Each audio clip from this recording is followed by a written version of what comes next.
우리가 읽었던 말씀은 1절에 있는 것처럼 애가 슬픈 노래입니다. 노래.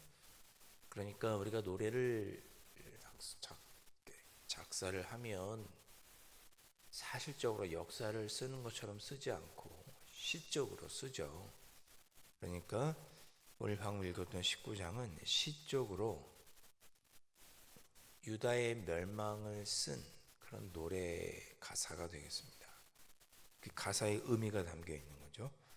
1절에 너는 이스라엘 고관들을 위하여 애가를 지어오겠습니다. 고관들은 누구냐?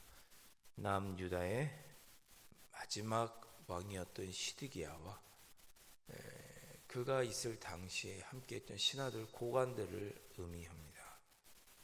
너는 이스라엘 고관들을 위해 이스라엘 남유다의 멸망 시기에 있었던 위정자들이겠죠. 그들을 향하여 슬픈 노래, 애가 슬픈 노래를 지어라. 그렇게 명령한 것입니다. 그 내용이 이제 2절부터 나오는 거죠. 부르라, 내 어머니는 무엇이냐? 암사자라. 그가 사자들 가운데 엎드려 젊은 사자 중에서 그 새끼를 기르는데. 그랬습니다. 언뜻 들으면 이게 무슨 노래인가, 무슨 가사인가 싶죠. 여기서 말하는 암사자는 다윗 왕조를 의미합니다. 다윗이 유다 지파였지 않습니까? 북이스라엘은 남유다보다 한 150년 전에 멸망했어도 남쪽의 다윗의 왕조는 계속 유다의 왕조는 이어졌죠. 그 왕조가 암사자입니다. 내 어머니는 무엇이냐? 그러니까 어머니 암사자는 다윗 왕조를 말합니다. 다윗 왕조에서 여러 왕들이 이제 쭉 자손대대로 있었죠. 그런데 그 중에서 젊은 사자, 그 새끼를 하나 기르는데 그렇습니다. 이 새끼는 누구냐? 시드기야 왕 앞에 있었던 여호아하스 왕을 의미합니다. 나타내면 여호아하스 왕. 자, 여호아하스 왕은 요시야 왕의 둘째 아들이었습니다. 그런데 3개월만 통치하고 그거 애굽에 끌려가서 죽죠. 그 왕이 누구냐? 여호아하스 왕이었습니다. 성경은 그가 3개월을 다스렸음에도 불구하고 하나님 보시기에 매우 악한 왕이었다 그렇게 기록하고 있습니다. 자, 이제 보시죠. 3절에 그 새끼 하나를 키우며 젊은 사자가 되어 여호아하스 왕이죠. 저 이제 다윗 왕조에서 쭉 시대를 따라 왕이 하나 태어났는데 여호아하스 왕, 젊은 사자가 된 거죠. 근데 그가 먹임으로 뜯기를 배워 사람을 삼켰다 그랬습니다. 사람 막 호랑이가 막 산에서 내려서 사람을 막 물려 죽이고 잡아먹고 그러면 안 되잖아요. 악한 왕이었다 그런 뜻입니다. 여호아하스는 사람을 힘들게 하는 악한 왕이었다. 4절 이방이 듣고 함정으로 그를 잡고 갈고리를 꿰어 그 애굽 땅으로 끌고 갔다 말씀합니다. 호랑이가 산에서 내려와서 막 이 세곡동 지역에 다니고 그러면 어떻게 되겠어요? 함정을 파고 갈고리를 해서 죽이지 않겠습니까? 그렇게 해서 애굽 땅으로 가서 거기서 죽었다. 애굽 땅으로 끌려간 왕이 누구였느냐? 여호아하스 왕이었습니다. 요시야 왕의 둘째. 자, 그렇게 그 유다 다윗 왕조에서 나왔던 왕 중에 이 남유다의 마렵에 있었던 여호아하스 왕이 그렇게 애굽으로 끌려가 죽지 않았느냐? 얼마나 슬프냐? 암사자가 잡히는 걸 이렇게 노래로 비유하면서 노래를 부르고 있는 거죠. 슬픈 노래. 과거의 역사를 슬픈 노래로 표현한 것입니다. 자, 5절에 보니까 암사자가 기다리다가 또 새끼 하나를 남아서 젊은 사자로 키웠더니 다윗 왕조에서 또 다른 왕이 하나 나왔습니다. 이 왕은 여호야긴 왕입니다. 여호야긴 왕. 자, 어떻게 여호야긴 왕인 줄 아느냐? 9절에 보면 그가 바벨론 왕에게 끌려가서 옥에서 죽었다는 얘기가 있습니다. 그렇게 바벨론에 끌려가서 죽은 왕이 누구냐? 여호야긴 왕입니다. 자, 다윗 왕조에서 5절에 또 다른 왕이 태어났는데 젊은 사자로 세워진 새로운 왕이 누구냐? 여호야긴 왕이죠. 그도 6절에 보니까 먹임으로 뜯기를 배워 사람을 삼키며 하나님 보시기에 악했다, 그런 뜻입니다. 그렇게 악한 짓을 하다 보니 여호야긴 왕이 하나님 보시기에 악을 행하다 보니 7절에 그의 궁궐들을 헐고 성읍들을 부수고 그 우는 소리로 말미암아 땅과 그 안에 가득한 것이 황폐한지라. 그 왕이 이렇게 잘못된 걸 하니 하나님께서 심판을 해서 궁궐도 허물고 성읍들도 허물고 황폐하게 되었다, 그런 뜻입니다. 8절에 이방이 보유하고 있는 지방에서 그를 치러 와서 그의 위에 그물을 치고 그를 잡아갈 것이다. 어디로 잡아가요? 9절에 바벨론 왕이 잡아간다 그랬습니다. 그래서 그가 결국 옥에 갇혀서, 바벨론에 끌려가서 옥에 갇혀서 거기 있기에 다시는 유대 땅에서 그의 목소리를 들을 수 없을 것이다. 자, 그래서 9절까지는 암사자에 비유해서 유다 말기의 왕의 안타까운 모습들을 노래하고 있는 거죠. 비유적으로, 풍자적으로 노래하고 있는 것입니다. 자, 10절부터는 또 다른 노래를 하는데 이번에는 포도나무를 가사로 해서 합니다. 2절 가사는 포도나무에 비유한 가사예요.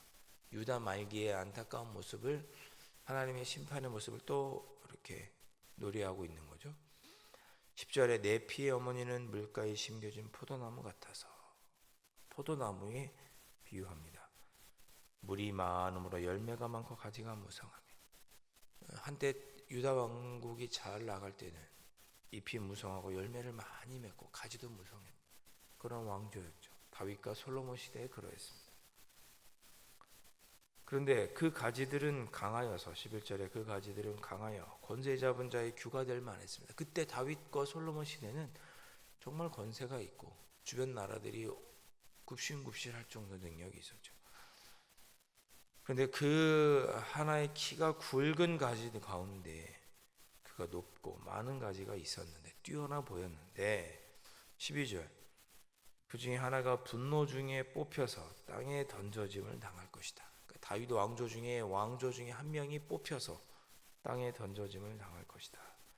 그 열매는 동풍에 마르고, 동풍은 어디입니까? 동쪽, 바벨론을 의미합니다. 그러니까 다윗 왕조 중에 하나, 한때는 풍성한 열매를 맺을 정도로 뛰어났던 다윗 왕조 중에서 또 다른 왕이 하나 태어날 것인데, 그는 동풍, 바벨론에 의해서 멸망할 것이다. 13절에 이제는 광야, 메마르고 가물이 든 가문 땅에 심어진 바 되어서,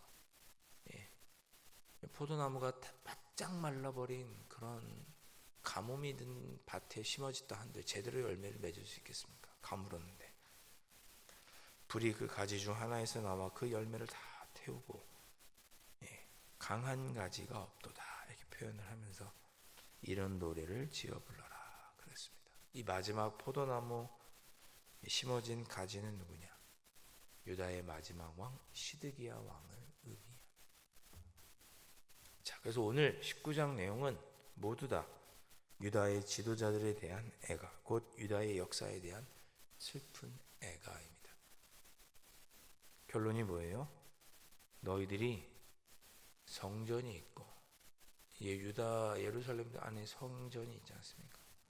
너희들이 다윗의 후예라 할지라도 너희들이 결국은 하나님 앞에서 악을 행하였으니 멸망할 것을 노래로 지어 부른 것입니다. 말씀을 준비하면서 옛날 그런 생각이 났습니다. 옛날에 TV 방송 중에, 지금은 거의 안 하는 것 같아요, 생활의 달인, 이런 방송이 있었습니다. 여러분 혹시 아십니까? 한 직장에서 오랫동안, 좀 단순 반복적인 일이라 할지라도 한 직장에서 오래 했던 그 사람, 거의 달인이 되죠. 봉투를 만든다든지 붙인다든지 뭘 한다든지 한 주먹만 쥐어도 딱 숫자가 딱 맞고, 그랬던 기억이, 재밌게 봤던 기억이 납니다. 한 곳에 한 직장에서 한 가지 일을 오래 하면 누구나 달인이 됩니다. 그런데 신앙생활에는 달인이 없는 것 같다는 생각을 해봤습니다. 유다 백성들도 다윗의 후손인 이 유다도 성전도 있고 하나님께서 다윗 왕과 약속을 하신 언약도 있고 친히 하나님께서 이스라엘 백성들에게 역사해 주시는 경험도 있고 그런데도 불구하고 그들의 신앙은 성숙해지지가 않고 날마다 우상을 섬기고 하나님 보시기에 악을 행하니 결과가 어떻게 됩니까? 멸망하게 됩니다. 신앙생활에는 달인이 없다. 항상 처음이라고 하는 초신자의 마음으로 겸손히 신앙생활하지 않으면 목사도 장로도 권사도 집사도 곁길로 가게 되더라는 것을 오늘 말씀을 통해서 생각해 보게 됩니다. 많은 교회 지도자들이 한국 교회의 위기는 목사의 위기다 이런 표현을 씁니다. 목회자가 바로 서면 한국 교회가 바로 설 것이다. 그런 이야기들을 합니다. 여러분 목회자가 목회를 1년, 2년 했으니까 평생을 목회한 분들이 달인이 되지 못하고 신앙과 목회의 달인이 되지 못하고 하나님 앞에 성숙하지 못해서 문제를 일으키고 한국 교회를 어렵게 하는 거죠. 신앙생활에 달인은 없습니다. 여러분들도 달인이라고 생각하지 마십시오. 습관을 쫓아 주님 전에 있다고 해서 우리가 하나님 앞에 신앙이 성숙한 것이 아닐 수 있습니다. 여전히 우리의 생각은 악하고 여전히 우리는 습관을 찾아 예배를 드리면서 내가 하나님 아버지 앞에 잘하고 있다고 생각하지만 정작 악을 행하며 미성숙한 모습으로 여전히 지내고 있는 그런 우리일 수도 있습니다. 그것을 깨닫게 해주시는 말씀이 에스겔 19장이라고 생각했습니다. 아무리 너희들이 하나님이 선택한 백성이고 오랫동안 있고 하나님의 성전이 너희들에게 있어도 너희들은 하나님 앞에서 달인이 아니었다. 하나님께 악을 행하면 우상을 섬기고 하나님을 믿고 의지하지 않는 자들에게는 무엇이 있느냐? 심판이 있고 그 심판이 있음을 슬픈 노래로 지어 부른 것입니다.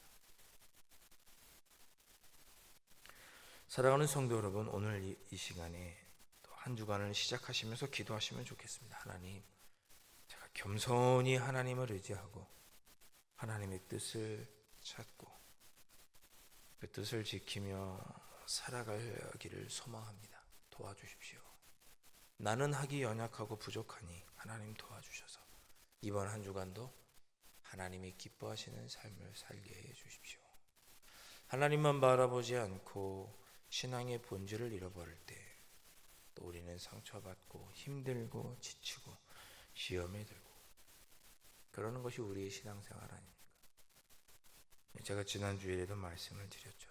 요셉이 그랬던 것처럼 이름 없이 빚도 없이 순종할 때 최선을 다해서 순종할 때 그의 순종을 하나님께서 기쁘게 사용하시고 그 요셉으로 말미암아 메시아이신 예수께서 30세까지 자라 공생애를 시작하실 수 있었습니다.